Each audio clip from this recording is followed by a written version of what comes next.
Dear Lord, I ask that you allow this show to move the way you want it to move, Lord. I ask that you allow all hearts, mind, body, and souls to be cleansed the way they should be, Lord. I thank you for this opportunity, and I can't wait to see more greatness.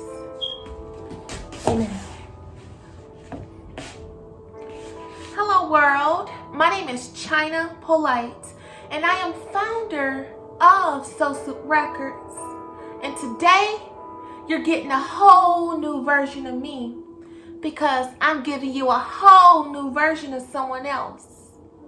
Welcome to Makeover Mondays Man Day Edition. I'm going to be interviewing a man today that previously suffered from a drug addiction, but he's a clean man now, and he's ready to tell his story. World, please give a round of applause for Ricky Evans.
What is that? That shit hot. That shit hot. Yeah. Goddamn. Yeah, that shit is hot. Hey, how are you? Hey Rick, how are ya? I'm fine. How You are looking amazing. Thank you.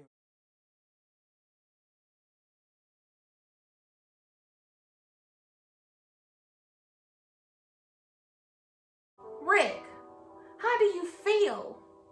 I feel great. I feel wonderful. That's good to hear.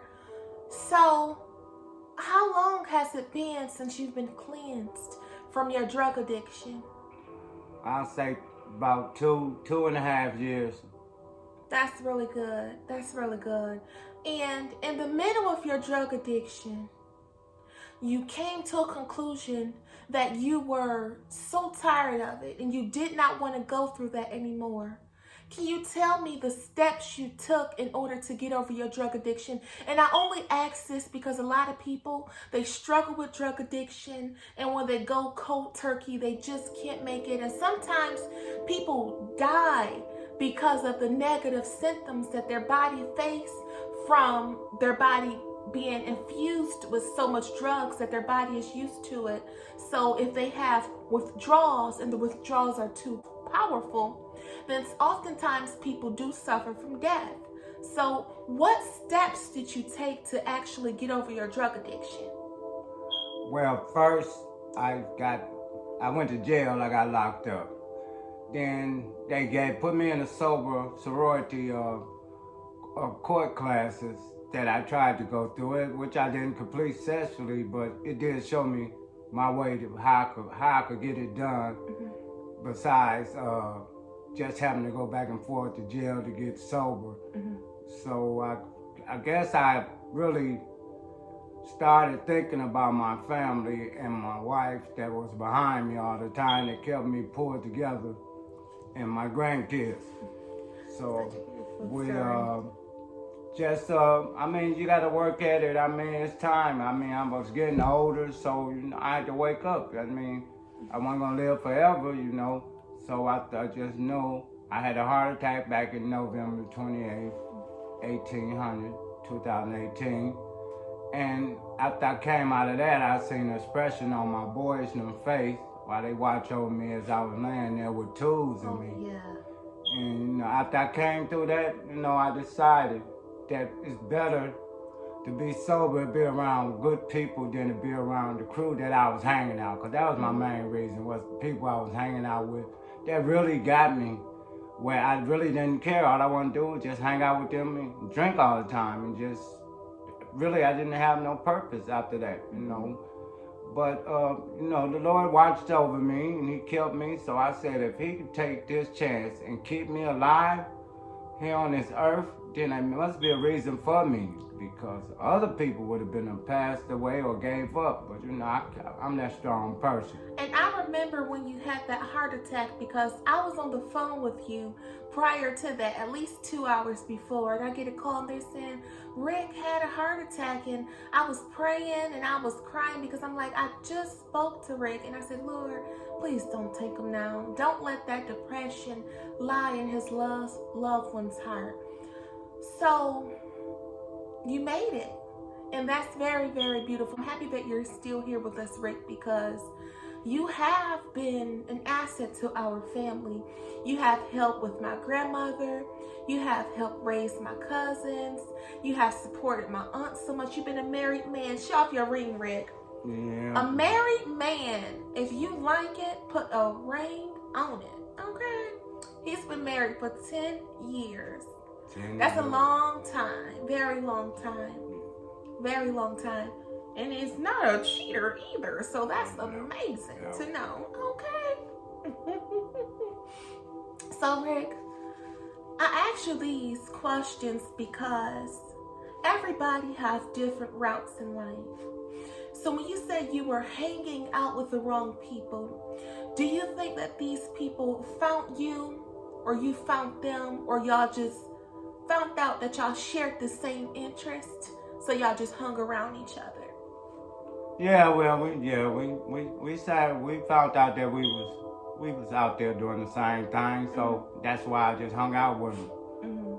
Once I got out of school and went to college, my life was about basketball, and then I got around my friends and they was drinkers, and had my family as drinkers. So I decided somebody got to break that chain. Yeah. So that's what I did. Yep. And so when you were in college, did you like going to college? Was the work too hard? Like, what made you want to drop out?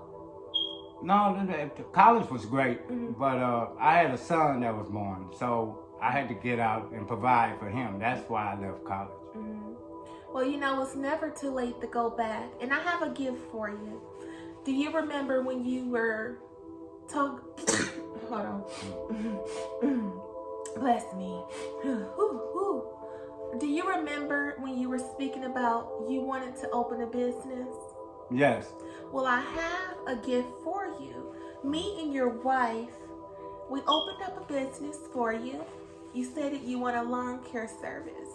So we have a new business for you that is registered, and it's called Ricky's Lawn Care. So you now have your own business, Rick.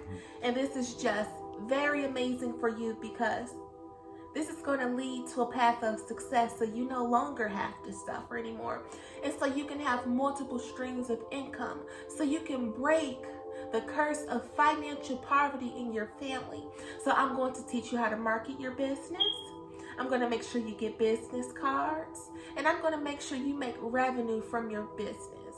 And I'm not going to say, success is going to happen overnight, But I am going to say, as long as you keep on trying, you'll make it. Because you got to start with a little to get to a lot. And the little start with marketing your business and branding your business.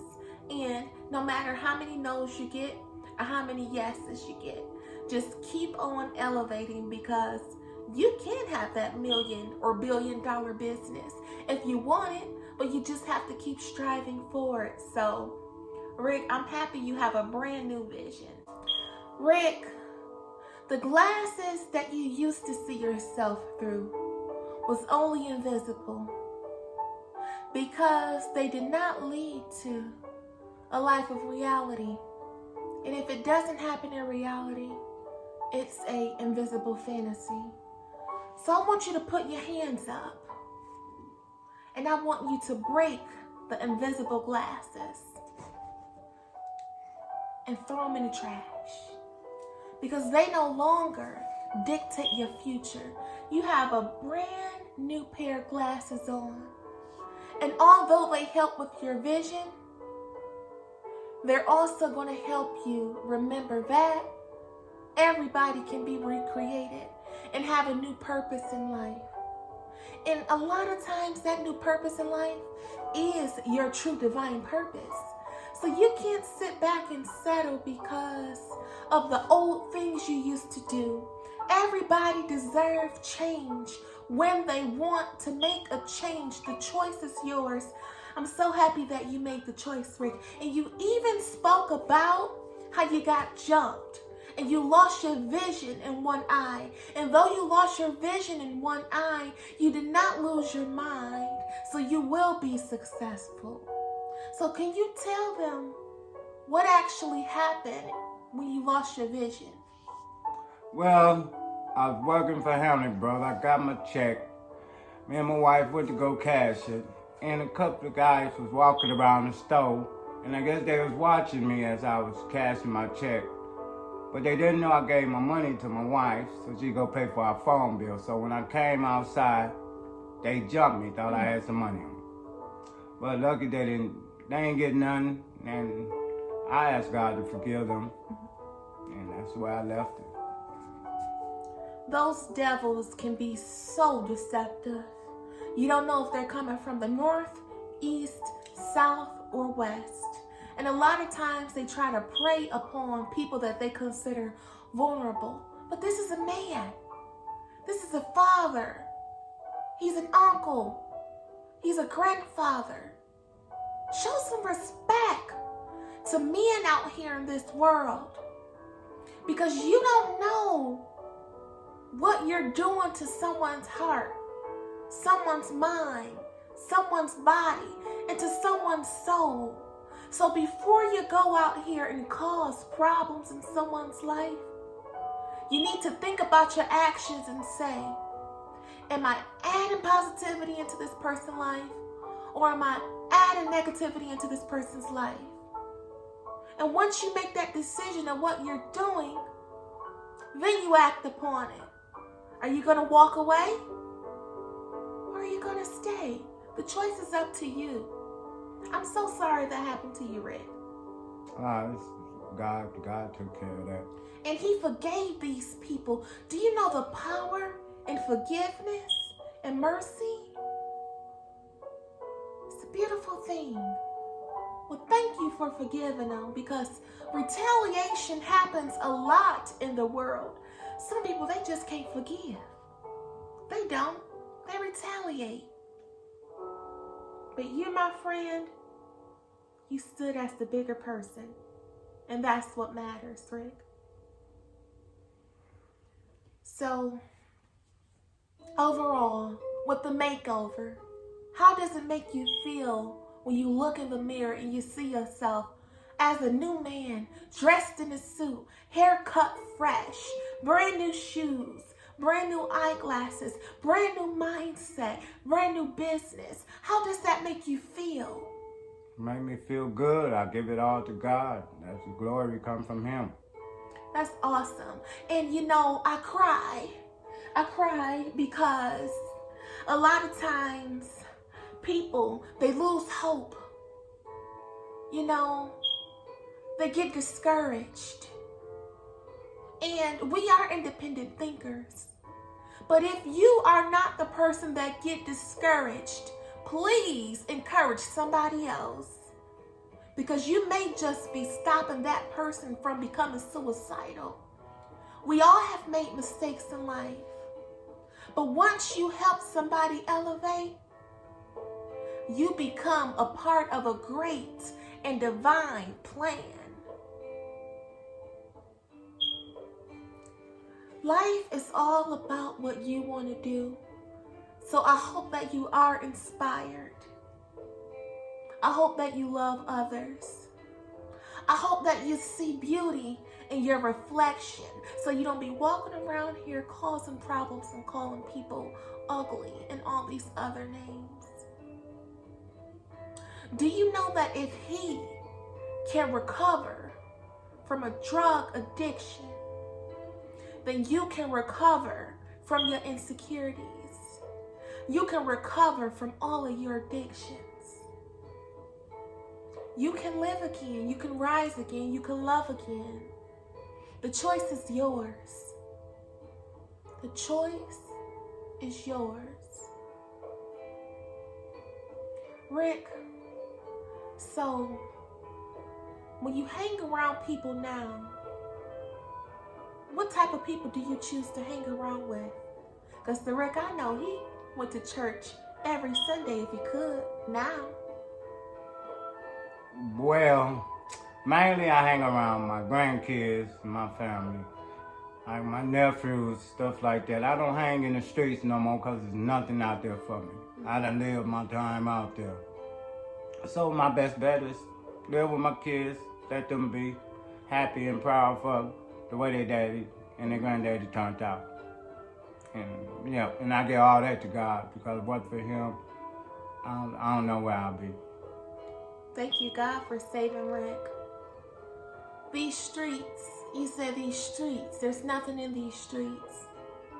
Although we have people in these streets, we have stores in these streets, but a lot of that is a substance of nothing.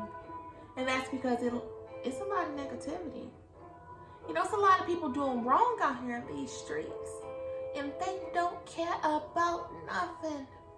They don't care. They will rob, they will steal, they will kill, and they will go home and they will sleep like a little baby. Not care. And get up and go and do it again. So I'm happy that you're protected. I'm happy that you lived through losing your vision. I'm happy that you lived although you had a heart attack. I'm happy that you're still here, Rick, because you have made a very, very great difference in my life. You helped take care of my grandmother. You helped do so much. Now you have something else you're going to be doing, branding and opening your business.